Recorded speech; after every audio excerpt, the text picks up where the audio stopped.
Welcome to the College Football Bros. I'm Michael Newman. I'm Ryan Newman. And I'm Trey Newman. All right, this is question 30 of our college football preview series, and we are most excited about this one. It is our favorite team, but let's keep the bias aside, guys. All right, no homers here. Trey, what's the question? Okay. Will Nebraska finally make a bowl game? Okay, the way you said finally seemed kind of fanboy-esque. Sorry. I'll keep that in check. All right, well, let's talk about Scott Frost. Let's start with Frost because he was the savior, the golden child, and hasn't worked out, so far at least. So where's the faith level, Trey? It's certainly waning, but I'm keeping the faith more than I think most of the national media out there, most people. Has he made mistakes? And has it not worked as well as we all thought it would? Of course. But people have to remember he didn't inherit all that much from the Mike Riley regime. He didn't just try and apply Band-Aids and go the JUCO or transfer route to apply quick fixes, trying to build it from the ground up. So now, in year 4, it's the time that we need to start seeing results. And it's also kind of funny how narratives develop. I mean, Nebraska's had a very bad record in the close toss-up games. A few of those go the other way, maybe not having this conversation as much. But, I get it. You are what your record says you are. So, overall, am I optimistic that it will dramatically improve? I'm not saying that, but I am also being a little patient and not writing him off yet. Yeah, if I was 100% all in at the beginning, it's probably down to about 10% right now. This is the last hurrah here. Year 4, you better make a bowl game or you're done, dude. Like, you can't go 4 years without doing it. There's no excuses at this point. I don't care what was left there. You got to be able to make a bowl game. It's not that hard, dude. It's not that hard to make a bowl game these days. Just win 6, man. Get there. Recruiting's kind of suffering, especially in the Omaha, Nebraska areas. Some recruits are going elsewhere because they just don't like the vibe. So, time to win. Yeah, I think the most disappointing thing is just I feel like Scott Frost hasn't been that likable since he's been the Nebraska coach. It seems like every few months there's some quote that I shake my head at, and just he's tried to build it from the ground up, like you said, and so the recruiting classes, they've been fine, but so many players transfer. So many of the best recruits were either guys that just didn't work out for one reason or another, or they ended up transferring. So it's not great. I mean, the rebuild has not been going well. So, yeah, I agree. He's got to start showing it this year. I haven't totally given up. Like, I still think he can be a good coach. But, yeah, we need to start seeing something. How about the 2021 team? Hopefully this is going to be a positive outlook. Ryan, what do you think about the offense? Offense is a question mark. I think the thing with them is they have a huge variance. I could see both ends of the spectrum. I could see them being pretty good. And I could also see them being pretty darn bad. Adrian Martinez is back for his 4th year. And he's gotten some heat throughout his career. But he did complete over 70% of his passes last year. And he led the team in rushing with a little bit of injury concern. So, he's got to improve. But I think his supporting cast the past couple of years has been a big reason as to why he's been his numbers have suffered. His receivers have just been garbage. Just nobody to throw to the last couple of years. So, now this year that it's possible it could change. The wide receiver room is definitely the most talented it's been since Frost has been here. Now the problem is none of them has proven it in a Husker uniform. They brought in a transfer from Montana, Samori Torrey. He was an All-American there, getting rave reviews. Should be a starting slot receiver. Omar Manning was the number 2 overall JUCO recruit a couple of years back. Last year, just couldn't quite get his head straight or whatever. He was missing some practices. But this year, all reports are he's good to go. And there's some other 4-star guys waiting in the wings. So high and low variance there for the receiver group. O-line's filled with talent, and they finished the year pretty strong. And they've got 4 of those guys back. Just a matter of they can actually put it together for a full season. And the tight end group is solid. They're good there. Running backs unproven, but to me, it's just, does Martinez stay healthy? Because behind him, it's terrible. There's just nothing there. So if he goes down, which he hasn't really proven that he can stay healthy for a full year, it could be spell trouble because I don't see them making a bowl game without him.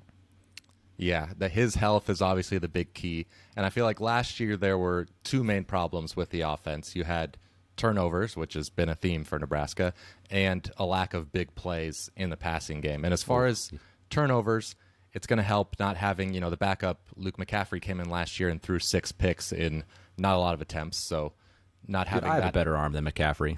What's that? Okay, that's All right. I disagree with that strongly. But not having, hopefully we don't have a backup come in and throw a bunch of picks again this year. Adrian Martinez, though, is a fumbling machine, and I don't see why we would expect that to change in year 4, but hopefully it doesn't. A little less. Yeah, exactly. So that hopefully we can be a little better in minimizing turnovers. As far as the big plays in the passing game and stretching the field, it's all about that receiver room, like you said. There's a ton of talent. There's the potential there, but high variance. I think you put it perfectly there. Yeah. I am sort of optimistic about Adrian still a little bit. I feel like I've probably talked myself into him each of the last 2 years, and it hasn't worked out for me. So maybe I'm kind of doing that again. I don't think it's on him. I think it's on his receiving group. Okay. Because I really do. Like, when you saw him his first freshman year, when he had a couple of decent people to throw to, he had a pretty darn good year, right? I mean, there was a reason why he was going into the sophomore year as a Heisman contender. But then he had lost a couple guys that year, and then boom, he was just like, I mean, it's a struggle. It's been a severe lack of playmakers at receiver, so it's not all on him. No, and they're going to have to overcome losing Wan'Dale Robinson this year. Yeah, exactly. It's definitely a loss. Maybe not quite as big as maybe some people would think, but it's a loss. All right. How about the defense? Yeah, so the defense overall has been the weaker spot for the Huskers for quite some time, really, and even dating back prior to Frost. They're not going to be necessarily a great defense by any means, but there are pieces there to have it be the best they've had in a while. Last year, they jumped from 63rd to 38th in SP plus defense. They do have a decent amount of returning production coming back. The challenge with the Black Shirts is they need a pass rush. They were 98th in sack rate, and I'm not terribly confident that this D-line can generate enough pressure on the quarterback without a little help from Eric Shenander, the defensive coordinator, blitzing with his linebackers and safeties. Because without a pass rush, the secondary has gotten fairly torched over the years, and they just haven't generated enough turnovers. They need to cause some more havoc there. I might, I guess, kind of come across as pessimistic, but I like the continuity there. Deontay Williams and Markel Dismuke and the safeties are solid. Cam Taylor-Britt at corner. I like the pieces. They need another corner to elevate this season, but overall there is definitely room to continue to grow. Yeah, the defense, it really wasn't the problem last year, and they got they had 5 super seniors decide to come back. One of them got hurt. Will Honus, he's a linebacker, probably would have started. He's out for the year, but the fortunate thing there is they did get a transfer from Northern Iowa, Chris Kolarevic, who was a stud there and actually in line to start probably. So that kind of helps fill that void. I think you hit the nail on the head. The question mark is just, can they generate pressure? Because they're gonna be pretty deep up front on the line. I just don't know if they're going to be able to get to the QB. They'll be able to stop the run all right. They kind of put a emphasis on that, but they do have a really good secondary. I think Cam Taylor-Britt is one of the best corners in the Big Ten. He's probably the best player on the entire team. So linebacking group has been slowly getting better. Secondary is going to be good. It's just that question mark. Can they get to the QB, which will help them force turnovers? Because every year they lose the turnover battle by, seems like 1 per game. They're just getting destroyed on. So it's kind of the key to the whole team, offense and defense. Can they limit turnovers on offense and force a little more on defense? If they do that, of course they're going to make a bowl game probably.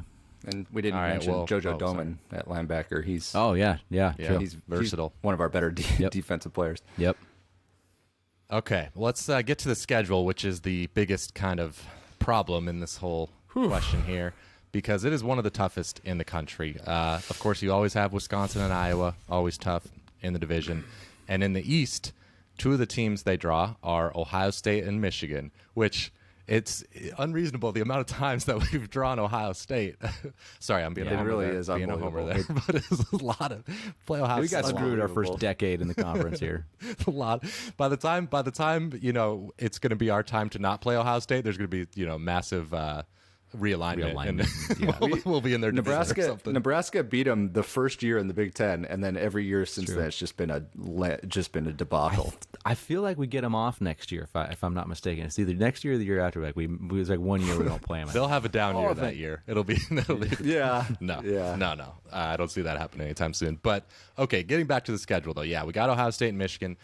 In the non-conference, Nebraska plays at Oklahoma, which is not ideal. That'll be a fun one. Yeah. So if Nebraska wants to make a bowl game, I feel like there's a good chance they need to start out 3-0, and so they've got week 0 at Illinois, obviously very winnable game, but also losable as we saw last year.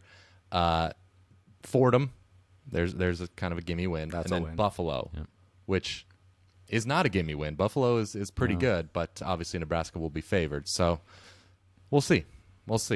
Yeah. Yeah.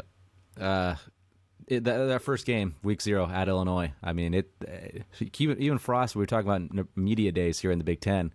Him and the players were kind of already alluding like that's a huge game. Like, I mean, if Nebraska loses that game, you might as well just pack it in for the rest of the year. Like, I'm glad you're. that's the worst team in the Big Ten West. Like, if you can't beat them, it ain't gonna be a good year. No, that's true.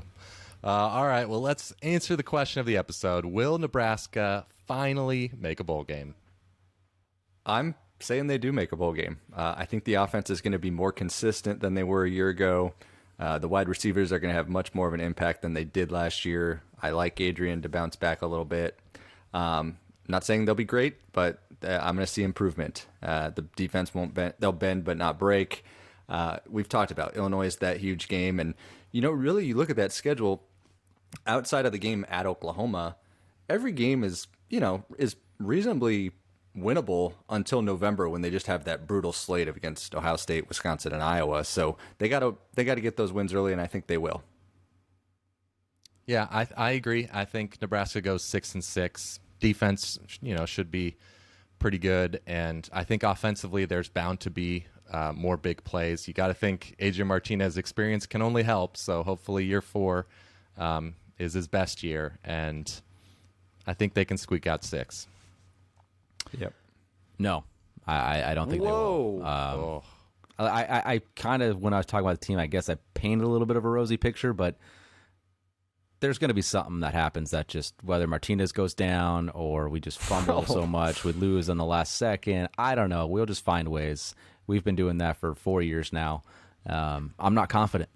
I'm just not confident. Until I see it, I said kind of towards the end of last year, after last year in our off season, some of a previous podcast, like, no more. I'm not going over, no matter what. You don't have to go over. It. You just got to push. I know. I'm not even gonna push. I'm not even pushing. I'm going under. Like, that's just it. All right. So I think the line set at like 6, right? Yeah, 6 is the Vegas win total. So I'm going under. I'm saying 5-7. We're not gonna do it. Okay, 5-7. What happens to Scott Frost? Well. No, I think he stays around. I think he stays. One more year, even though he should be gone. I mean, unless they go 2-10 and everyone leaves, he's around next year. All right. Well, let us hope that Ryan is incorrect there. That'll do it for our Nebraska preview. If you I've been incorrect for 4 straight years going the other way. So yeah, there we go. Let's try to do it the opposite here. All right. If you like college football, be sure to subscribe to our channel, both the audio podcast and on YouTube. And we've got more Big Ten content coming out this week. We'll be back tomorrow discussing the most overrated and underrated teams in the conference. So we'll see you then.